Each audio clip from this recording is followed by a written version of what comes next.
motion concernant l'A63 et l'A660, puisque le dossier intègre ces deux parties-là. Pardon. Voilà, je vais essayer de me rapprocher du micro. Je disais qu'au-delà de l'A63, il y a aussi l'A660, puisque le dossier intègre ces deux parties-là de l'autoroute au sud de Bordeaux. Et donc cette motion vous propose plutôt que notre région ne cautionne ni le déni climatique associé à la hausse du trafic des poids lourds et des voitures qui est proposé par l'État à travers un certain nombre d'aménagements, ni le racket des automobilistes avec des péages et de nouvelles concessions autoroutières, ni la possibilité de faire les poches des collectivités locales. Ce projet, en effet, de passage de 2 voies à 3 voies serait un véritable déni climatique, puisque l'État ne propose rien de moins que l'augmentation du mur de camion avec une voie dédiée pour les poids lourds. Et donc, le renoncement en réalité pur et simple du fret ferroviaire et de son développement, dont il a été question d'ailleurs un certain nombre de fois dans nos échanges aujourd'hui dans cette assemblée, s'agissant d'un axe extrêmement fréquenté par le transport de marchandises.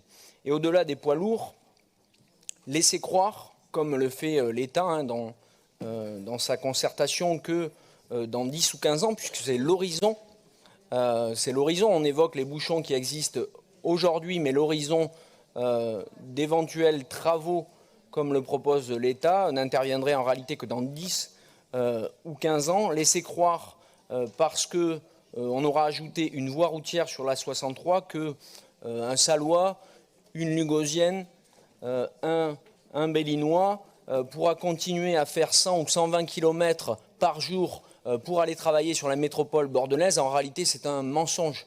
C'est un mensonge parce que la hausse du coût des énergies va être un véritable frein. Et c'est vrai pour les énergies fossiles, mais aussi pour les énergies ou pour l'énergie électrique, quelle que soit son origine d'ailleurs. C'est un mensonge parce que la ZFE de la métropole bordelaise va limiter le nombre de véhicules, et contrairement à ce que les élus du Rassemblement national ont pu dire tout à l'heure, c'est une bonne chose pour faire baisser le nombre de morts liés à la qualité de l'air.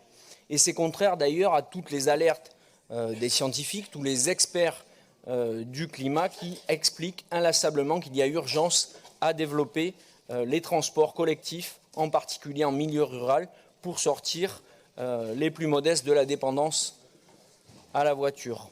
Et dans ce dossier, le comble de l'injustice sociale, c'est de voir l'État proposer que ces solutions anachroniques soient financées soit par le racket des automobilistes avec des péages et exploitées par des sociétés autoroutières qui font régulièrement l'actualité quant à leur capacité à augmenter les tarifs alors même qu'ils n'ont pas de nouveaux travaux à effectuer. On voit là une véritable rapacité qui est dénoncée par tout le monde de leur part. C'est aussi une injustice sociale si jamais l'État devait financer ces travaux, ou plutôt devait demander que ces travaux soient financés en faisant les poches des collectivités locales, et donc au détriment de toutes les alternatives que les uns et les autres nous avons pu évoquer Merci aujourd'hui. Vital. Merci, Président.